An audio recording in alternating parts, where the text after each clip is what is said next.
এই সকল চরিত্র আসলে once in a lifetime আপনার জীবনে আসে। আপাতত বনলতা সেনের ঘরে আছি, ছোটোবেলা থেকেই ব্রাজিল টিমকে সাপোর্ট করি, যে অবশ্যই বিশেষভাবে ভালো লাগার। আজকে আমরা অনেক আমাদের দেশের বরেণ্য শিল্পীদের সঙ্গে পেয়েছি, সেই সাথে আমাদের সমসাময়িক কলিগরা এসেছেন, কিছু আমাদের জুনিয়র আমাদের ফ্রেন্ডসরা এসেছে, বিভিন্ন বিভিন্ন মহলের মানুষরা এসেছে, অনেক গুণীজনরা যারা আমাদের মিডিয়ার নয় কিন্তু সমাজে নানাভাবে তারা এক প্রকার ইনফ্লুয়েন্স রাখছে, এরকম মানুষকেও আমরা ব্যক্তিবর্গকেও পেয়েছি।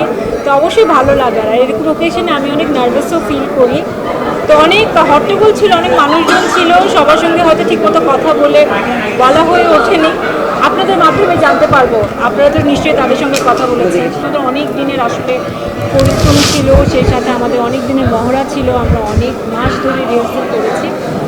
আর হ্যাঁ, আমারও বিশ্বাস যে এরকম একটি চরিত্র আমাকে অনেক দিন বাঁচিয়ে রাখবে, সেরকমটাই প্রত্যাশা করি। কারণ এই সকল চরিত্র আসলে once in a lifetime আপনার জীবনে আসে, আর সবার ভাগ্যেও হয়তো জোটে না। আমি মনে করি আমি ভাগ্যবতী যে আমার জীবনে এরকম একটি সিনেমা করবার সুযোগ আমার হয়েছে, বিভিন্ন অংশ হবার সুযোগ হয়েছে।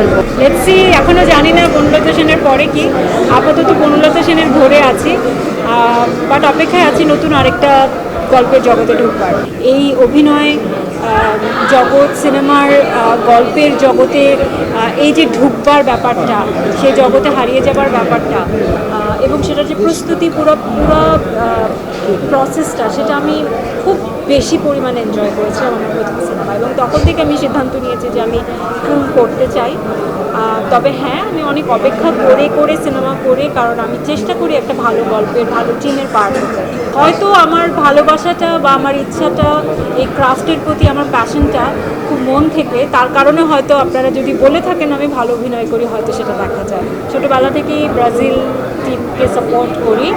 তবে আনফর্চুনেটলি আমার একে তো সিনেমা রিলিজ ছিল, এরপর আমার কিছু পারিবারিক জটিলতা গিয়েছে এর মধ্যে, যার কারণে আমার আসলে একেবারেই সময় হয়নি কোনো খেলা ঠিকমতো দেখবার। আর খেলাগুলো এমন সময় হয়, বিশেষ করে ব্রাজিলের খেলা প্রায় প্রত্যেকটাই মানে কালকে না দুদিন আগেও হচ্ছে ভোর 4টায় ছিল।